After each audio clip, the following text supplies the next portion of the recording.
Hello friends, welcome to my YouTube channel. मैं हूं रश्मि शुक्ला।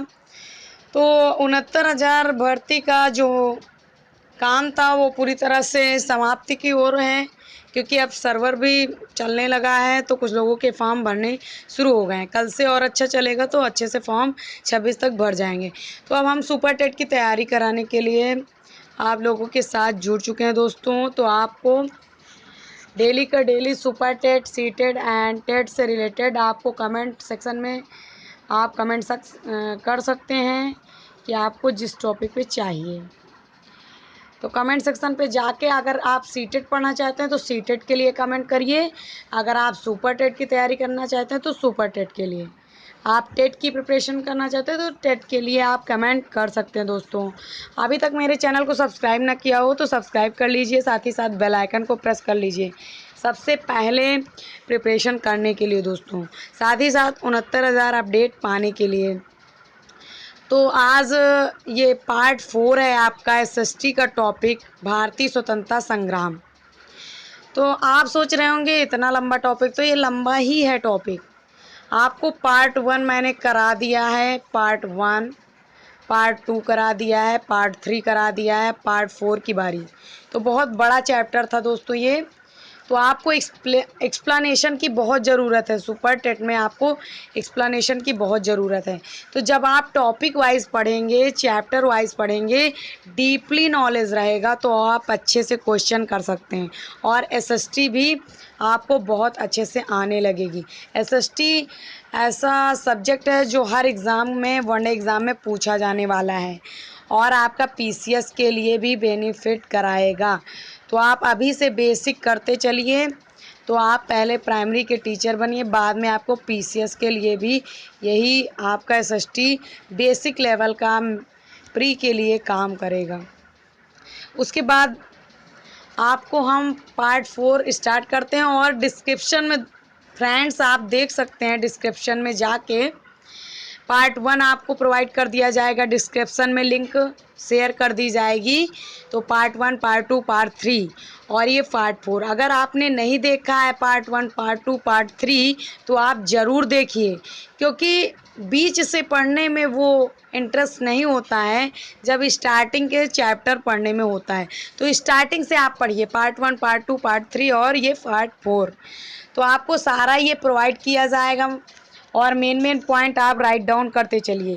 साथ ही साथ ईयर आपको जो मेन लगे हैं उसको आप डायरी में नोट करते चलिए और हेडिंग वाइज आप नोट्स बनाते चलिए हमारे साथ, क्योंकि लॉकडाउन है तो इसका फ़ायदा आपको ऑनलाइन माध्यम से ही लेना है। कोचिंग सारी बंद हैं, अभी परमिशन नहीं है खुलने की। तो कोचिंग में आप बाद में करिएगा, जैसा भी हो ऑफलाइन, पहले ऑनलाइन आप प्रिपरेशन फ्री ऑफ कास्ट हमारे चैनल से कर सकते हैं दोस्तों। और बता दें, जितना भी आपको कंटेंट दिया जा रहा है वेरी इंपॉर्टेंट है सुपर टेट की दृष्टि से। कोई भी वनडे एग्ज़ाम आप दे रहे हैं, बहुत ही इंपॉर्टेंट टॉपिक चल रहा है, भारतीय स्वतंत्रता संग्राम। तो सब्सक्राइब कर लीजिए चैनल को, बहुत अच्छा रहेगा आपके लिए। तो स्टार्ट करते हैं दोस्तों। पार्ट 4 आपका एसएसटी का टॉपिक आपका है, पार्ट 4 भारतीय स्वतंत्रता संग्राम, सामाजिक अध्ययन का जो कि टॉपिक है सोशल स्टडी का। और इसके चैप्टर के एंड में, पूरा चैप्टर जब आपका कंप्लीट हो जाएगा, पूरा चैप्टर आपका जब कंप्लीट हो जाएगा तो कंप्लीट के बाद आपको प्रोवाइड किया जाएगा एक्सरसाइज, अभ्यास कार्य कराया जाएगा, एक्सरसाइज कराई जाएगी। उसमें कम से कम 100 क्वेश्चन मोस्ट इम्पॉर्टेंट आपके प्रोवाइड कर दिए जाएंगे दोस्तों। और फिर एग्ज़ाम में होगा तो उसका रिवीजन चलता रहेगा दोस्तों। तो अभी से आपको बेहतरीन सुपर टेट की क्लासेस पाना है तो सब्सक्राइब कर लीजिए, क्योंकि ये आपको कंटेंट वैसा ही दिया जा रहा है सुपर टेट की ही बुक से। तो स्टार्ट करते हैं बिना टाइम को गंवाएं। तो इरविन समझौता तक हम पहुँचे थे पार्ट 3 में। तो इरविन समझौता में देखते हैं मेन पॉइंट। तो इस समझौते के फलस्वरूप कांग्रेस ने अपनी तरफ से सविनय अवज्ञा आंदोलन समाप्त करने की घोषणा की तथा गांधी जी द्वितीय गोलमेज सम्मेलन में भाग लेने को तैयार हुए। तो इस समझौते के फलस्वरूप कांग्रेस ने अपनी तरफ से सविनय अवज्ञा आंदोलन समाप्त करने की घोषणा की। कांग्रेस ने कहा कि ये सविनय अवज्ञा आंदोलन समाप्त करने की घोषणा कर दी और गांधी जी द्वितीय गोलमेज सम्मेलन में भाग लेने को तैयार हुए। इसी जो इरविन समझौता में हुआ था कि आप सविनय अवज्ञा आंदोलन की घोषणा जो है उसे समाप्त करिए, और इसी में प्रतिनिधित्व किया था गोलमेज सम्मेलन में गांधी जी ने।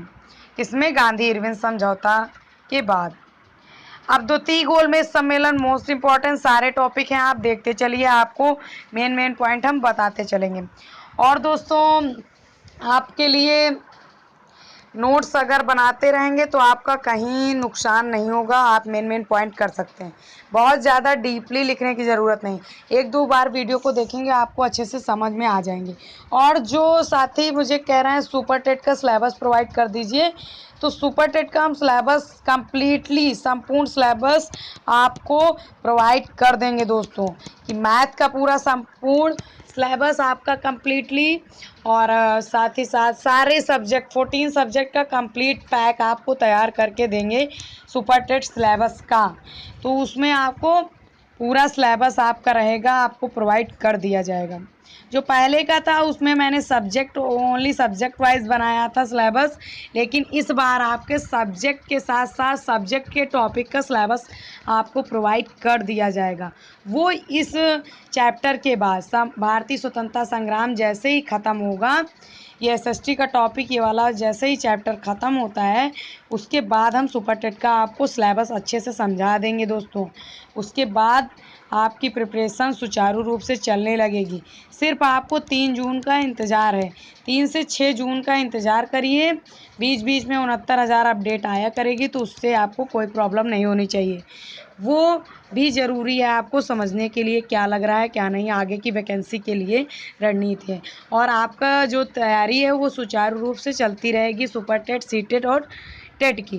तो उसके लिए घबराएं नहीं, बीच बीच में हम 69,000 अपडेट दिया करते हैं, तो उस दिन आपको वीडियो ना मिले तो परेशान ना होइएगा। जैसे ही 6 जून आता है, 6 जून के बाद आपका कंटिन्यू 7 जून से कंटिन्यू रहेगा सुपर टेट आपका। तो इस साल में आपको निकालना है अच्छी मेरिट के साथ, और साथ ही साथ जिसका टेट अभी नहीं क्वालिफाई है, टेट के लिए कमेंट कर सकता है, सी टेट के लिए भी कमेंट। सी टेट भी जुलाई में होना है, 5 जुलाई तक होना है सी टेट, तो उसकी प्रिपरेशन भी कराई जाएगी। किसी ने कहा था साइंस मैथ की, तो साइंस और मैथ की जूनियर लेवल हम कराएंगे दोस्तों। तो अब बहुत चीज़ें आपको बता दिया, शेयर कर दिया आपसे, आप खुद ही समझदार हैं। स्टार्ट करते हैं द्वितीय गोलमेज सम्मेलन। तो यह सम्मेलन 7 सितंबर 1931 से 1 दिसंबर 1931 तक लंदन में हुआ था। जो द्वितीय गोलमेज सम्मेलन था वो 7 सितंबर 1931 से 1 दिसंबर 1931, मतलब ईयर एक ही रहेगा 1931, 7 सितंबर से 1 दिसंबर, याद रखिए सितंबर दिसंबर, लंदन में हुआ था, तथा सांप्रदायिक समस्या पर विवाद के कारण पूर्णतया असफल हो गया।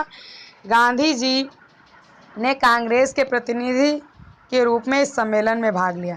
जो द्वितीय गोलमेज, ये पूछा जाता है अक्सर, द्वितीय गोलमेज सम्मेलन में किसने प्रतिनिधित्व किया था, तो गांधी जी ने द्वितीय गोलमेज सम्मेलन में प्रतिनिधित्व किया था, भाग लिया था। गांधी जी ने द्वितीय गोलमेज सम्मेलन में भाग लिया था दोस्तों। सांप्रदायिक पंचाट क्या है, इसके बारे में जानते हैं। और थोड़ा गला ख़राब है, मेरी आवाज़ ना अच्छी लग रही होगी दोस्तों तो क्षमा चाहती हूँ, क्योंकि गला ख़राब है, तो जब सही हो जाएगा तो अच्छे से आएगी आवाज़। सांप्रदायिक पंचाट क्या है उसके बारे में जानते हैं। तो मेन पॉइंट आप लिखते चलिए। अब जैसे द्वितीय गोलमेज सम्मेलन कब से कब तक हुआ, 7 सितंबर 1931 से 1 दिसंबर 1931, कहाँ पे हुआ, लंदन में हुआ था। और द्वितीय गोलमेज सम्मेलन में किसने भाग लिया था, गांधी जी ने भाग लिया था। किस समस्या को देखते हो, सांप्रदायिक समस्या पर विवाद के कारण पूर्णतः असफल हो गया था, गांधी जी ने इसमें भाग लिया था। सांप्रदायिक पंचाट क्या होता है, तो उसके बारे में जानते हैं। सांप्रदायिक पंचाट 16 अगस्त 1932 को विभिन्न संप्रदायों के प्रतिनिधित्व के विषय पर ब्रिटिश प्रधानमंत्री रैमजे मैकडोनाल्ड ने कैमिनियल अवार्ड जारी किया। जो सांप्रदायिक पंचाट था उसमें 16 अगस्त 1932 में विभिन्न संप्रदायों को देखते हुए उसके प्रतिनिधित्व के विषय पर जो ब्रिटिश के प्रधानमंत्री थे रैमजे मैकडोनाल्ड ने क्या अवार्ड कौन सा जारी किया, कैमिनियल अवार्ड जारी किया। कैमिनियल यानी सांप्रदायिक अवार्ड जारी कर दिया। किसने? रैमजे मैकडोनाल्ड ने। और ये कब? सांप्रदायिक पंचायत के उसमें 16 अगस्त कब हुआ था? सांप्रदायिक पंचायत 16 अगस्त 1932 के विभिन्न संप्रदायों के प्रतिनिधित्व की ओर से जो हुआ था, इसलिए इसका नाम पड़ गया सांप्रदायिक पंचायत। इस पंचायत में पृथक निर्वाचन पद्धति को न केवल मुसलमानों के लिए जारी रखा गया, अपितु इसे दलित वर्गों पर भी लागू कर दिया गया। जो सांप्रदायिक पंचायत था, उसके माध्यम से संप्रदायों के जो पृथक निर्वाचन की मांग हो रही थी, उसको न केवल सिर्फ मुसलमानों पर ही लागू नहीं रखा गया, दलित वर्गों पर भी लागू कर दिया गया। अब पूना समझौता, मोस्ट इम्पोर्टेंट पूना समझौता है आपका। तो गांधी जी और अंबेडकर के मध्य 25 सितंबर, ये होता है पूना पैक्ट, इसे पूना पैक्ट या पूना समझौता के नाम से पूछा जाता है। पूना समझौता कब हुआ, किसके किसके बीच? तो पूना समझौता गांधी जी और अंबेडकर जी की, गांधी जी और अंबेडकर जी के मध्य हुआ। किसके किसके मध्य हुआ? गांधी जी और अंबेडकर जी के मध्य पूना समझौता हुआ। कब हुआ? 25 सितंबर 1932 को। पूना समझौता कब हुआ? 25 सितंबर 1932 को हुआ था। और इसे क्या कहा जाता है? पूना समझौता या पूना पैक्ट भी कहा जाता है। समझौते के अंतर्गत क्या बातें हुई थी, क्या शर्तें हुई थी गांधी जी और अंबेडकर जी के बीच में? और पूना समझौता 25 सितंबर 1932 को हुआ था। क्या समझौता हुआ था, इसके बारे में देखते हैं। समझौते के अंतर्गत अंबेडकर ने हरिजनों के पृथक प्रतिनिधित्व की मांग को वापस ले लिया। जो पृथक प्रतिनिधित्व था, अंबेडकर ने वापस ले लिया। इस समझौते में संयुक्त निर्वाचन के सिद्धांत को स्वीकारा गया। इसमें गांधी जी ने एक शर्त रखी कि जो ये पृथक निर्वाचन की मांग कर रहे हो और जनों के, इसे वापस ले लो। अंबेडकर जी से प्यार से समझाया तो अंबेडकर जी ने कहा ठीक है, हम वापस कर लेंगे। तो संयुक्त निर्वाचन के सिद्धांत को स्वीकारा और उसमें संयुक्त निर्वाचन को जोड़ दिया गया। फिर साथ ही हरिजनों के लिए सुरक्षित 71 स्थानों को बढ़ाकर 148 कर दिया गया। अब भाई इधर तो शर्त मान गए अंबेडकर जी कि हाँ ठीक है, हम पृथक जो प्रतिनिधित्व की मांग कर रहे हैं वो वापस ले लेंगे। तो इसके बदले में क्या होगा? तो हरिजनों के लिए जो 71 स्थान दिए गए थे उनको बढ़ा दिया गया, उनको 148 कर दिया गया इस समझौते में। तो भाई जब दोनों तरफ से समझौता होगा तो दोनों लोग एक दूसरे से सहमत होंगे। तो ये बातें हुई थी। उसके बाद तृतीय गोलमेज सम्मेलन कब हुआ? तो 17 नवंबर 1932 से 24 दिसंबर 1932। जो तृतीय गोलमेज सम्मेलन हुआ 17 नवंबर से 24 दिसंबर 1932, 17 नवंबर 1932 से 24 दिसंबर 1932 को हुआ। तृतीय गोलमेज सम्मेलन लंदन में हुआ, ये भी लंदन में हुआ था। कांग्रेस के बहिष्कार के फलस्वरूप फीका साबित हुआ। जब कांग्रेस ने इसका बहिष्कार कर दिया तृतीय गोलमेज सम्मेलन का, तो ये फीका सा लगने लगा। इस सम्मेलन में भारत सरकार अधिनियम 1935 को अंतिम रूप दिया गया। जो भारत सरकार अधिनियम 1935 था उसे अंतिम रूप दे दिया गया। किसमें? ये पूछा जाता है भारत सरकार अधिनियम 1935 को अंतिम रूप कब प्रदान किया गया? तो तृतीय गोलमेज सम्मेलन के दौरान अंतिम रूप प्रदान किया गया। फिर आपका देखते हैं एसएसटी टॉपिक थोड़ा लंबा। तो तृतीय गोलमेज सम्मेलन आपको जैसा कि बताया है, उसके आगे स्टार्ट करते हैं। क्रांतिकारी गतिविधियां क्या क्या हैं? तो सबसे पहले क्रांतिकारी गतिविधियां देखते हैं। अक्टूबर 1924 में सचिंद्र सान्याल और योगेश चंद्र चटर्जी, कौन कौन था क्रांतिकारी गतिविधियों पे एक बार नज़र डालते हैं। अक्टूबर 1924 में सचिंद्र सान्याल, योगेश चंद्र चटर्जी, राम प्रसाद बिस्मिल और चंद्रशेखर आज़ाद ने कानपुर में एक क्रांतिकारी संस्था हिंदुस्तान रिपब्लिकन एसोसिएशन HRA की स्थापना की। तो किसने किसने मिलके HRA की स्थापना की? इसका पूरा नाम HRA का क्या है? तो हिंदुस्तान रिपब्लिकन एसोसिएशन। तो स्थापना, थोड़ा गला खराब है दोस्तों, आवाज़ क्लियर ना आ रही होगी, लेकिन बेहतर समझाने का प्रयास करेंगे।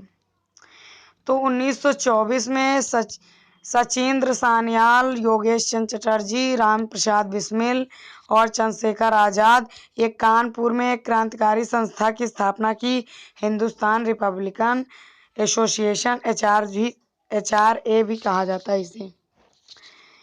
इस संस्था HRA द्वारा 9 अगस्त 1925 में को उत्तर प्रदेश, ये बहुत बड़ी चर्चित घटना है।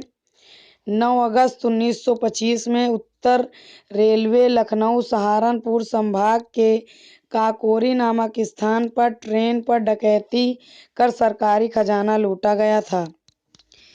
जो काकोरी कांड कब हुआ था? तो काकोरी कांड 9 अगस्त 1925 को हुआ था, जिससे जो सरकारी खजाना था उसे लूटा गया था। और किस रेलवे? उत्तर रेलवे में लखनऊ से सहारनपुर जो ट्रेन जा रही थी उसी के बीच सरकारी खजाना लूटा गया था। इस घटना को काकोरी कांड के नाम से भी जाना जाता है। ये बहुत चर्चित घटना है। सरकार ने काकोरी कांड के षड्यंत्र में राम प्रसाद बिस्मिल, जो काकोरी कांड हुआ था तो उसके षड्यंत्र में राम प्रसाद बिस्मिल को, अशफाक उल्लाह को, रोशनलाल और राजेंद्र लाहिड़ी को फांसी दे दी। तो जो काकोरी कांड में किसे किसे फांसी दी गई? तो राम प्रसाद बिस्मिल को, अशफाक उल्लाह को, रोशनलाल और राजेंद्र लाहिड़ी को फांसी 4 लोगों को दी गई थी काकोरी कांड में 9 अगस्त 1925 में। फिर चंद्रशेखर आज़ाद के नेतृत्व में सितंबर 1928, 25 के बाद चंद्रशेखर आज़ाद के नेतृत्व में 1928 को दिल्ली में Hindustan socialist Republican association, HSRA, इसमें एक शब्द और जुड़ गया, सोशलिस्ट, तो Hindustan socialist Republican association HSRA की स्थापना की गई थी। नेक्स्ट पॉइंट देखते हैं। साइमन कमीशन के विरोध के समय लाला लाजपत राय पर लाठियों से प्रहार करवाने वाले सहायक पुलिस अधीक्षक सैंडर्स, जो लाठियों से प्रहार करवाए थे लाला लाजपत राय जी को, वो अधीक्षक, पुलिस अधीक्षक थे सैंडर्स, लाहौर के। 30 अक्टूबर 1928 में 30 अक्टूबर 1928 में लाठियों का प्रहार करवाए थे लाला लाजपत के राय जी पे लाठियों का प्रहार करवाए थे सैंडर्स जी।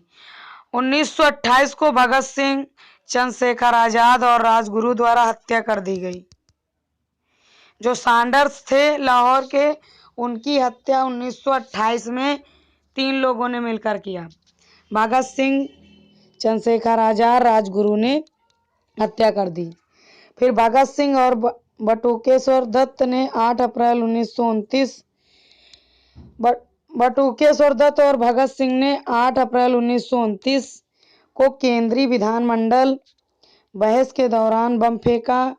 फिर उन्होंने बम भी फेंका 8 अप्रैल 1929 में केंद्रीय विधानमंडल में बहस के दौरान, जिसका उद्देश्य सरकार को अपनी आवाज़ सुनाने पर विवश करना था। जो सरकार आवाज़ उनकी नहीं सुन रही थी उस पर विवश करना था। इस दौरान उन्होंने बम फेंका था 8 अप्रैल 1929 में। फिर आगे क्या होता है? 23 मार्च 1931 को, ये बहुत पूछा जाता है, पूछा भी गया है सर। ये भगत सिंह को फांसी कब दी गई है? जूनियर टेट में भी शायद पूछा गया है, एसएसटी में, और सुपर टेट में भी लगता है पूछा ही गया है। तो 23 मार्च 1931 को, 23 मार्च डेट सहित याद रखिएगा, बहुत इंपॉर्टेंट क्वेश्चन है हर लेवल के लिए, हर एग्जाम के लिए। 23 मार्च 1931 को भगत सिंह, सुखदेव और राजगुरु को ब्रिटिश सरकार द्वारा फांसी दी गई। तत्पश्चात हिंदुस्तान सोशलिस्ट रिपब्लिकन एसोसिएशन के एकमात्र बचे सदस्य चंद्रशेखर आज़ाद 27 फरवरी 1931 को पुलिस के साथ मुठभेड़ में शहीद हुए। जो भगत सिंह, सुखदेव, राजगुरु को, तीनों लोगों को फांसी 23 मार्च 1931 में दी गई, लेकिन जो चंद्रशेखर आज़ाद थे उन्हें शायद 27 फरवरी 1931 में मुठभेड़ में मृत्यु हो गई इनकी। पुलिस के साथ ये लड़ाई कर रहे थे, उसी के दौरान इनकी मृत्यु हो गई 7 फरवरी 1931 में। और 23 मार्च 1931 में 3 लोगों को भगत सिंह, सुखदेव, राजगुरु को फांसी दी गई। बंगाल में सूर्यसेन ने इंडियन रिपब्लिकन आर्मी, जो सूर्यसेन थे उन्होंने इंडियन रिपब्लिकन आर्मी की स्थापना की थी। यह संस्था चटगांव में सक्रिय थी। इसने 1930 ईस्वी में चटगांव शस्त्रागार लूट को अंजाम दिया। तो दोस्तों, जो भी आपको एसएसटी का उपलब्ध कराया जा रहा है, पहले आप टॉपिक वाइज पढ़िए, चैप्टर वाइज पढ़िए, उसके बाद एक्सरसाइज करिएगा 100-200 क्वेश्चन, तो आपको एक क्लियर होता चला जाएगा आपका। तो उसके बाद हम देखते हैं 16 फरवरी 1931 को राजद्रोह के आरोप में सूर्यसेन बंदी बना लिया गया था। सूर्यसेन को बंदी कब बनाया गया? 16 फरवरी 1931 में। 12 फरवरी 1934 को उन्हें फांसी दे दी गई। पहले बंदी बनाया गया 16 फरवरी 1931 में, और 3 साल बाद 12 फरवरी 1934 को उन्हें फांसी दे दी गई। ब्रिटिश सरकार ने क्रांतिकारियों का भयंकर दमन किया, जिसके फलस्वरूप 1932 ईस्वी तक क्रांतिकारी आंदोलन बिखर गया। जो क्रांतिकारी थे वो बिखर गए। 1943 ईस्वी में आज़ाद हिंद फौज का गठन किया गया। 1943 में आज़ाद हिंद फौज का पुनर्गठन हुआ। सिंगापुर में नेताजी सुभाष चंद्र बोस ने किया था। 1937 ईस्वी का चुनाव हुआ, उसमें क्या हुआ उसे देखते हैं। तो 1937 ईस्वी में प्रांतीय विधानसभाओं के चुनाव हुए। कांग्रेस को संयुक्त प्रांत मद्रास, जो कांग्रेस था उसे संयुक्त प्रांत मद्रास या मध्य प्रदेश, बरार, उड़ीसा तथा बिहार में पूर्ण बहुमत प्राप्त हो गया 1937 में। 15 नवंबर 1939 ईस्वी को प्रांतीय कांग्रेस मंत्रिमंडलों ने इस्तीफा दे दिया। 22 दिसंबर 1939 में मुक्ति दिवस के रूप में मनाया जाने लगा, क्योंकि उसी दिन से आगाज हो गया था मुक्ति का भारत की। तो 22 दिसंबर 1939 को मुक्ति दिवस के रूप में मनाया जाने लगा कांग्रेस मंत्रिमंडलों के तरफ से। 15 नवंबर 1939 में प्रांतीय कांग्रेस मंत्रिमंडलों ने इस्तीफा दिया था। तो व्यक्तिगत सत्याग्रह कब हुआ था? तो व्यक्तिगत सत्याग्रह गांधी जी ने 17 अक्टूबर 1940 में किया था। व्यक्तिगत सत्याग्रह आंदोलन की शुरुआत की थी। इस आंदोलन के पहले सत्याग्रही विनोबा भावे थे, जिन्होंने पवनार में सत्याग्रह शुरू किया। पवनार एक स्थान है, वहाँ पे सत्याग्रह शुरू किया था। दूसरे सत्याग्रह जवाहरलाल नेहरू जी थे। इस आंदोलन को दिल्ली चलो आंदोलन भी कहा गया। जवाहरलाल नेहरू का नारा है दिल्ली चलो, तो इसे दिल्ली चलो आंदोलन भी कहा गया। नेक्स्ट आपका पाकिस्तान की मांग, तो इस पे प्रकाश डालते हैं पाकिस्तान की मांग पर। तो मुस्लिम लीग के लाहौर अधिवेशन में अध्यक्षता करते हुए मोहम्मद अली जिन्ना 23 मार्च 1940 को भारत से अलग मुस्लिम राष्ट्र पाकिस्तान की मांग की। अगर पाकिस्तान न बंटता, भारत और पाकिस्तान अलग न होते, लेकिन ये पूरी जिन्ना की रणनीति थी। तो मुस्लिम राष्ट्र पाकिस्तान की मांग जिन्ना ने की थी 23 मार्च 1940 में। अगस्त प्रस्ताव कब हुआ?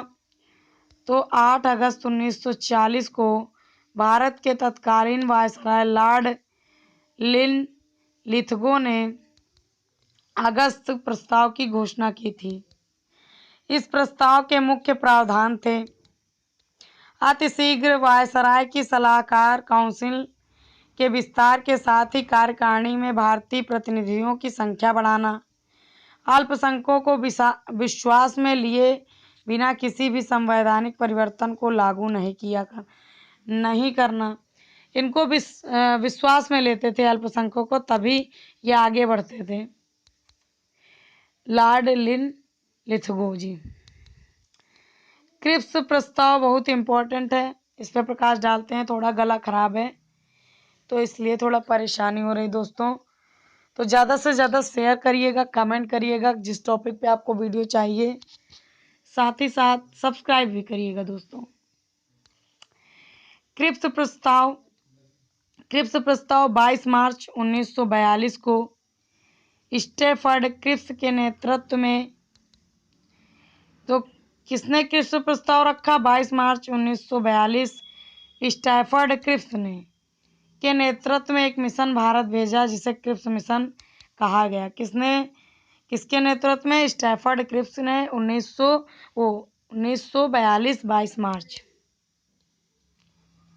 इस मिशन में कुछ प्रस्ताव पेश किए, जैसे औपनिवेशिक राज्य की स्थापना, संविधान का गठन तथा प्रांतों को पृथक संविधान बनाने का अधिकार आदि।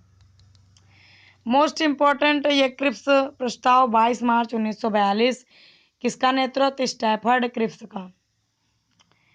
फिर आता है भारत छोड़ो आंदोलन। कांग्रेस ने बंबई अधिवेशन में 8 अगस्त 1942 को भारत छोड़ो प्रस्ताव पारित किया। गांधी जी ने लोगों को करो या मरो का नारा दिया। किसने कहा करो या मरो का नारा दिया? गांधी जी ने। भारत छोड़ो आंदोलन के 9 अगस्त 1942 को प्रारंभ होते ही गांधी जी तथा अन्य शीर्ष नेताओं को गिरफ्तार कर लिया गया। जैसे ही भारत छोड़ो आंदोलन का नारा लगने लगा, वैसे ही 9 अगस्त 1942 को गांधी जी और जितने भी इससे जुड़े हुए नेता थे उन्हें गिरफ्तार कर लिया गया। गांधी जी को गिरफ्तार करने के बाद आगा खां पैलेस में नज़रबंद रखा गया। जो गांधी जी थे उन्हें नज़रबंद रखा गया। कहाँ पे रखा गया था? आगा खां पैलेस में। कब रखा गया था? 9 अगस्त 1942 में, जब इन्होंने भारत छोड़ो आंदोलन की नींव रखी, तभी गांधी जी को गिरफ्तार करके आगा खां पैलेस में 9 अगस्त 1942 में रखा गया। बहुत ही इम्पोर्टेंट पॉइंट आपके साथ साझा कर रहे हैं दोस्तों। नज़रबंद वो भी रखा गया था। गांधी जी व वरिष्ठ नेताओं की गिरफ्तारी के बाद भारत छोड़ो आंदोलन का नेतृत्व युवाओं ने संभाला। जब गांधी जी गिरफ्तार हो गए उसके बाद जो युवा पीढ़ी थी उसका नेतृत्व संभालने लगी। परिणामतः आंदोलन अहिंसक न रह सका, अहिंसक नहीं रह सका, इसमें हिंसा भी होने लगी थी। आंदोलन के प्रति ब्रिटिश सरकार की दमनात्मक नीति के विरुद्ध गांधी जी ने आगा खां पैलेस में 10 फरवरी 1943 यानी 21 दिन के उपवास की घोषणा कर दी। जब उन्हें गिरफ्तार कर दिया गया तो ये भी बहुत घोषणा करते थे, अनशन वाले व्यक्ति थे, अनशन टाइप के। तो उन्होंने 10 फरवरी 1943 में को 21 दिन की घोषणा की कि हम अनशन पे रहेंगे, उपवास पर रहेंगे, आगा खां पैलेस में ही। यह पूछा जाता है कितने दिनों का उपवास आगा खां पैलेस में घोषणा की थी गांधी जी ने? तो 21 दिन की। कब किया था? 10 फरवरी 1943। और इनकी नज़रबंदी कहाँ हुई थी? आगा खां पैलेस में। अगला पॉइंट, गांधी जी को ब्रिटिश सरकार ने उनके खराब स्वास्थ्य के कारण 6 मई 1944 को जेल से रिहा कर दिया। भाई अनशन करते थे, ये सबसे जाने माने गांधी जी हैं। वो अनशन पे बैठते थे, धरना देते थे, घोषणाएं करते थे, तो ये इनका एक अच्छा पॉइंट था। तो अनशन पे बैठ गए 21 दिन, तो इनका स्वास्थ्य खराब हो गया। भाई कोई खाना पीना अन्न जल त्याग देगा तो 21 दिन में स्वास्थ्य तो गड़बड़ होगा ही। तो गड़बड़ हो गया स्वास्थ्य, तो 6 मई 1944 से जेल से ये छूट गए, रिहा कर दिया गया आसानी से इन्हें 6 मई 1944 में। तो दोस्तों आपको वीडियो समझ में आ रहा होगा। तो आज ये पार्ट 4 था आपका भारतीय स्वतंत्रता संग्राम। अगर आपने पार्ट 1, पार्ट 2, पार्ट 3 ना देखा हो तो डिस्क्रिप्शन में हम लिंक प्रोवाइड कर देंगे, जरूर देखिएगा पूरा चैप्टर। और चैप्टर देखेंगे तभी आपको समझ में आएगा। अच्छे से पूरा चैप्टर पढ़िए, उसके बाद उसका विश्लेषण करिए, यानी टॉपिक वाइज, पॉइंट वाइज आप हाईलाइट कर लीजिए और साथ ही साथ नोट बुक में नोट करते चलिए। उसके बाद आप मोस्ट इम्पॉर्टेंट क्वेश्चन हमारे द्वारा कराए जाएंगे 100, उनको सॉल्व करेंगे अभ्यास कार्य के रूप में। तो आप इस तरह पढ़ेंगे तो आपके 120 130 प्लस कहीं नहीं गए सुपर टेट में। तो मैंने अच्छे से रणनीति समझ ली है, कैसे क्रैक करना है और अच्छे मार्क्स लाना है। तो कम से कम आप ही लोग इतना अच्छा करके आइए। तो मिलते हैं नेक्स्ट वीडियो में। Thank you guys, take care, bye bye. अभी तक सब्सक्राइब ना किया हो सब्सक्राइब कर लीजिए, लाइक करिए एंड शेयर भी करिए दोस्तों। सुपर टेट साथी लॉकडाउन में इसका फ़ायदा उठा सके, सुपर टेट की प्रिपरेशन आसानी से कर सके, सब कुछ आपको प्रोवाइड कर दिया जाएगा। तो सीटेट हो या टेट या super TET, all teacher vacancy and one day exam, तो आप कमेंट्स कर सकते हैं कमेंट सेक्शन में जाके, जिस से रिलेटेड आपको प्रिपरेशन करनी है दोस्तों। Thank you guys, take care, bye bye.